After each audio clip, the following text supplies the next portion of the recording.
Hello and welcome. This is Upinder and you are watching In a Week. So let's start the episode with big story. इस हफ्ते की बड़ी update आती है सिक्किम से, जहां पे एक ग्लेशियर लेक जिसका नाम साउथ लोनाक लेक है वो अचानक से बर्स्ट हो गई, क्योंकि पिछले कई दिनों से सिक्किम में लगातार बारिश हो रही थी और जिसके कारण इस लेक का पानी का स्तर काफी बढ़ गया और ये अचानक से बर्स्ट हो गई। नतीजा ये हुआ कि इसने फ्लैश फ्लड का रूप ले लिया और इसमें 14 से ज्यादा लोगों की जानें गई और कई सौ लोग इसमें मिसिंग हो गए। इसमें 20 से 22 सेना के जवान भी शामिल हैं। इस भयानक तबाही के मेन कारणों में से एक बताया जा रहा है कि नेपाल में पिछले कुछ दिन पहले एक भूकंप आया था जिसने पूरे नॉर्थ ईस्ट रीजन को हिला के रख दिया था और साथ में northern part and western part of India भी काफी ज्यादा क्षतिग्रस्त हुए थे। जैसे ही ग्लेशियर लेक आउटबर्स्ट होती है तो उसका पानी टीस्टा नदी में जाता है, जिसके कारण टीस्टा नदी उफान पे आ गई और पूरे सिक्किम को अपनी लपेट में ले लिया। पिछले कई सालों से वैज्ञानिक ये चेतावनी दे रहे हैं कि किसी भी वक्त साउथ लोनाक लेक में ग्लोफ यानी कि ग्लेशियर लेक आउटबर्स्ट फ्लड आ सकता है। ऐसा ही एक फ्लड 2013 में चोरावरी ताल लेक में भी आया था, जिसके कारण उत्तराखंड में काफी ज्यादा तबाही हुई थी। जानकारी के लिए आपको बता दें कि ग्लेशियर लेक्स वो लेक्स होती हैं जो ग्लेशियर के ऊपर आगे या उसके अंदर छुपी हुई होती हैं। इस हफ्ते जो दूसरी बड़ी स्टोरी चर्चा में रही वो थी नोबेल प्राइज के अनाउंसमेंट्स। इस बार नोबेल प्राइजेस की अनाउंसमेंट यानी कि 2023 के नोबेल प्राइजेस की अनाउंसमेंट 2 अक्टूबर से लेकर 9 अक्टूबर तक की जाएगी। हर रोज हर एक नई फील्ड में नोबेल प्राइज की अनाउंसमेंट होती है। इन अवार्ड्स को 19वीं सदी के एक बिजनेसमैन और केमिस्ट अल्फ्रेड नोबेल ने शुरू किया था। एक दिलचस्प जानकारी के लिए आपको बता दें कि सारे नोबेल प्राइजेस को स्वीडन के स्टॉकहोम में दिया जाता है, जबकि नोबेल प्राइज फॉर पीस जो है वो नॉर्वे के ऑस्लो में दिया जाता है। 2023 में जो अलग अलग फील्ड्स में नोबेल प्राइजेस दिए गए हैं वो उनकी लिस्ट कुछ इस तरीके से। तो फिजियोलॉजी और मेडिसिन में Hungarian biochemist doctor Katalin Kariko को और अमेरिकन साइंटिस्ट ड्रू वीजमैन को mRNA वैक्सीन के डेवलपमेंट के लिए नोबेल प्राइज दिया गया है। उसके बाद फिजिक्स में 3 लोगों को नोबेल प्राइज दिया गया जिन्होंने अल्ट्रा फ्लैश लाइट टेक्निक से एटम्स और मॉलिक्यूल्स के अंदर भी इलेक्ट्रॉन्स को देखा था और उनके नाम हैं फ्रांस के Pierre Agostini, Hungarian Austrian scientist Ferenc Krausz, France Swedish scientist Anne L'Huillier. Chemistry में 3 लोगों को नोबेल प्राइज दिया गया है जिनके नाम हैं लुइस ब्रूस, अलेक्सी एक्िमोव और मुंगी बेबड़ी।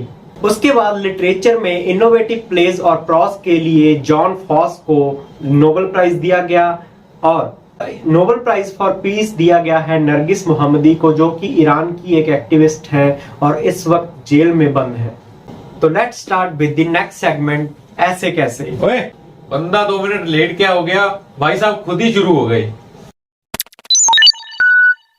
तो अगली न्यूज है यूपी के मिर्जापुर से। किसान तो मिर्जापुर के लाहौरियादा गांव में आजादी के 75 साल बाद भी पानी की एक भी बूंद नहीं पहुंची थी। तो वहां के हालात इतने खराब थे कि लोग वहां अपने बच्चों की शादी करने से भी डरते थे और पानी की स्कार्सिटी होने के कारण लोगों को बहुत दूर जाके वहां पानी लेके आना पड़ता था। तो thanks to Divya Mittal ma'am, जो कि वहां के डिस्ट्रिक्ट मजिस्ट्रेट थे, उन्होंने इस प्रॉब्लम को एड्रेस किया और इसको रिजॉल्व करने का निर्णय लिया। तो उनकी कई महीनों की कड़ी मेहनत, अनगिनत प्रयासों से वो वहां पे पानी लाने में सक्सेसफुल हो गई। तो भाई जहां हीरो होते हैं वहां विलन तो हो गई। तो उस राज्य के लोकल एमएलए एमपीज को यह बात पसंद नहीं आई कि वहां के डिस्ट्रिक्ट मजिस्ट्रेट ने उनको इनॉग्रेशन ही नहीं कराया। तो भाई इनॉग्रेशन पता क्या था, बस वो टूटी थी उसको बस ऐसे कर दिया, ये इनॉग्रेशन था।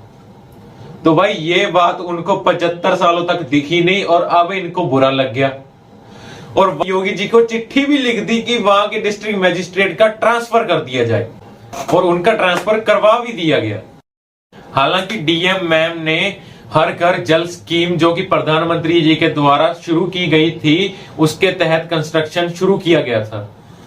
तो ये रही बात एमएलए और एमपी की, तो 75 साल तक तो तुम लोगों ने भाई लोगों को पूछा तक नहीं, और टैप ऑन करने के लिए तुम लोगों को स्पेशल इनविटेशन भेजे। खैर बाद में पता चला कि वहां के शरारती एलिमेंट्स ने वो पाइप ही तोड़ दी और गांव में फिर से पानी आना रुक गया। यूपी के बाद चलते हैं कर्नाटका के बेंगलोर शहर में, जहां पूरा का पूरा बस अड्डा ही चोरी हो जाता है। जानकारी के मुताबिक बता दें कि ये बस स्टॉप पिछले ही हफ्ते इंस्टॉल किया गया था और इसमें 10 लाख रुपए खर्च किए गए थे। खैर अब एफआईआर हो चुकी है और पुलिस इनको ढूंढने में लगी हुई है, और ऐसे बड़े बड़े शहरों में ऐसे चोरियां होती ही रहती हैं। अरे बाबा टाइम बहुत खराब आ गया है।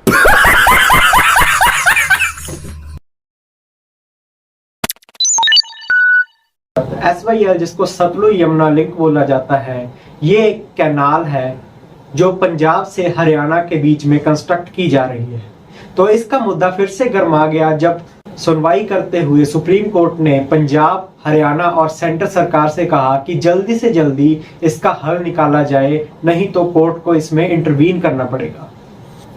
SYL अगर आपको नहीं पता तो बता दें कि ये एक प्रोजेक्ट है जिसमें 214 किलोमीटर की एक नहर को कंस्ट्रक्ट किया जाना है पंजाब से लेके हरियाणा तक, जो सतलुज और यमुना दो नदियों को जोड़ेगी, ताकि सतलुज का पानी पंजाब से होते हुए हरियाणा के उन इलाकों में पहुंच सके जहां पे पानी कम है। खैर इसमें अब तक की अपडेट में ये है कि हरियाणा ने अपनी ओर से 92 किलोमीटर की जो कैनाल है उसको कंस्ट्रक्ट कर दिया है, और पंजाब की 122 किलोमीटर की जो नहर है वो अभी कंस्ट्रक्शन नहीं हुआ है। 1982 में पंजाब ने इस नहर को बनाना शुरू तो किया था, लेकिन कुछ पॉलिटिकल कारणों के कारण इसको बनाया नहीं जा सका। जब हरियाणा की ओर से पेश हुए वकील ने ये कहा कि पंजाब ने अपनी ओर से कंस्ट्रक्शन नहीं किया, तो सुप्रीम कोर्ट ने कहा कि ये दो स्टेटों के बीच में कंस्ट्रक्शन का मामला बहुत पुराना चल रहा है और कई सालों से चल रहा है। आपको जल्दी से जल्दी इसका हल निकालना चाहिए, और साथ ही में सेंटर सरकार को हुक्म दिए क्या कि पंजाब में जो जमीन इस प्रोजेक्ट के लिए अलॉट की गई थी उसका दोबारा से सर्वे किया जाए। खैर पंजाब में जो मेन प्रॉब्लम है वो ये है कि SYL प्रोजेक्ट के लिए अलॉट की गई या नोटिफाई की गई जमीन जो थी उसे पिछली सरकारों ने डीनोटिफाई कर दिया था अपने वोट बैंक पॉलिटिक्स के कारण, और अगर आप दोबारा से उसको नोटिफाई करेंगे तो कोई ना कोई प्रॉब्लम या कोई ना कोई समस्या क्रिएट हो जाएगी। और दूसरी बात ये, SYL का प्रोजेक्ट 50 साल पुराना है, जब सतलुज में पानी सरप्लस हुआ करता था, और इस वक्त इंडस्ट्रीज और कमर्शियल यूजेस के कारण पंजाब का पानी का स्तर बहुत नीचे जा चुका है, और अगर सेम कंडीशंस पे दोबारा से नहर को कंस्ट्रक्ट किया गया तो पंजाब से भी पानी खत्म होने का खतरा है। CMIE यानी centre for monitoring Indian economy, इसने एक सर्वे कंडक्ट किया और उसमें बताया कि 2016 से लेके 2023 के बीच LFPR यानी कि लेबर फोर्स पार्टिसिपेशन रेट बहुत कम हो चुका है। LFPR कम होने की वजह से देश में अनएम्प्लॉयमेंट बहुत ज्यादा बढ़ चुकी है। इसमें एक कारण ये भी है कि जब लोग अपनी कोई जॉब नहीं ढूंढ पाते तो वो जल्दी से जल्दी गिव अप कर देते हैं। इस सर्वे में ये भी बताया गया कि अपर कास्ट्स में अब जॉब्स की डिमांड बहुत कम हो चुकी है, यानी कि वो लोग अब जॉब लेना ही नहीं चाहते। इस सर्वे में ये भी बताया गया कि OBC, SC और ST कैटेगरीज में भी LFPR में बहुत ज्यादा गिरावट देखी गई। अगर आपको ये पूरा डिटेल में पढ़ना है तो नीचे डिस्क्रिप्शन में हमने लिंक दिया है। Let's start with the usual updates. Assam के 4 डिस्ट्रिक्ट्स में अगले 6 महीनों के लिए आफ्सपा को इम्पोज करके एक्सटेंड कर दिया गया है। हाल ही में बिहार में एक कास्ट बेस्ड सेंसस हुआ जिसमें यह देखा गया कि extremely backward classes comprises most of the population. के बाद आती हैं OBCs, SC category, unreserved categories, उसके बाद आती हैं शेड्यूल्ड ट्राइब्स। लाल बहादुर शास्त्री जी और गांधी जी के जन्मदिन के मौके पर 1 घंटे का क्लीनेस ड्राइव किया गया। ये क्लीनेस ड्राइव 9.2 लाख साइट्स पे होस्ट किया गया था, और इसकी शुरुआत हमारे देश के प्रधानमंत्री जी ने इंस्टाग्राम इन्फ्लुएंसर अंकित सिंह के साथ स्वच्छता श्रमदान करके हुए किया।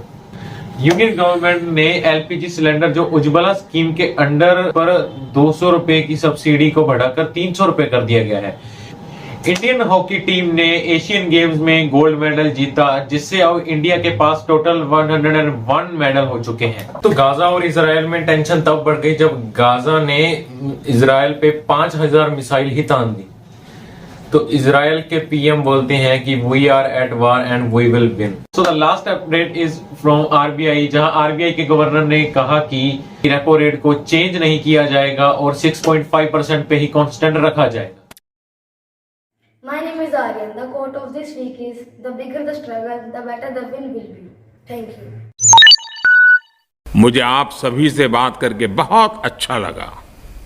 मेरा ये चैनल सब्सक्राइब करें और मेरे हर अपडेट आपको मिले, इसके लिए बेल आइकन जरूर दबाइएगा।